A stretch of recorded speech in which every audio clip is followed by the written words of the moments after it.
Corona ஊக்கத்தொகை, சம வேலைக்கு சம ஊதியம் உள்ளிட்ட கோரிக்கைகளை வலியுறுத்தி தமிழ்நாடு ஊரக வளர்ச்சி மற்றும் ஊராட்சித் துறையில் பல்வேறு பிரிவுகளில் பணிபுரியும் ஊழியர்கள் சென்னை சைதாப்பேட்டையில் ஆர்ப்பாட்டத்தில் ஈடுபட்டு வருகின்றனர். இதுகுறித்த விவரங்களோடு இணைகிறார் நம்முடைய செய்தியாளர் சுப்பராமன். விவரங்களை வழங்கலாம்.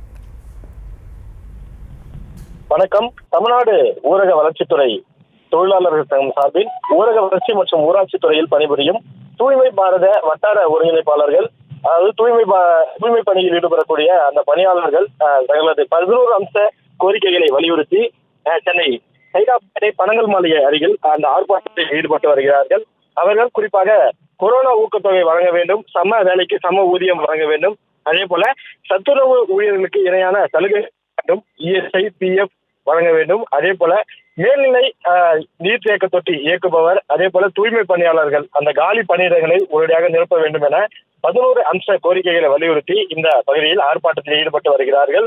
குறிப்பாக இந்த ஊரக வளர்ச்சித் துறையில் பணிபுரியக்கூடிய, அதாவது இந்த கிராமப்புறங்களில் தூய்மை பணியாளர்கள், மேல்நிலை நீர் தேக்க தொட்டி இயக்குபவர், அதே போல கணினி இயக்குபவர் என பல்வேறு பிரிவுகளில் பணி செய்து வருகிறார்கள்.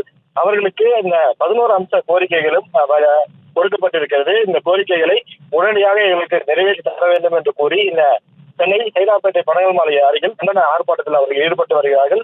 சுமார் 500க்கும் மேற்பட்டோர் இந்த ஆர்ப்பாட்டத்தில் கலந்து கொண்டிருக்கிறார்கள். அவர்கள் காலையிலிருந்து இந்த ஆர்ப்பாட்டத்தில் ஈடுபட்டு வந்த போது போலீசார் அவர்களை உடனடியாக அந்த பகுதியிலிருந்து அப்புறப்படுத்த வேண்டும் என்று அவர்களை கைது செய்து பேருந்தில் அழைத்துச் சென்றனர்.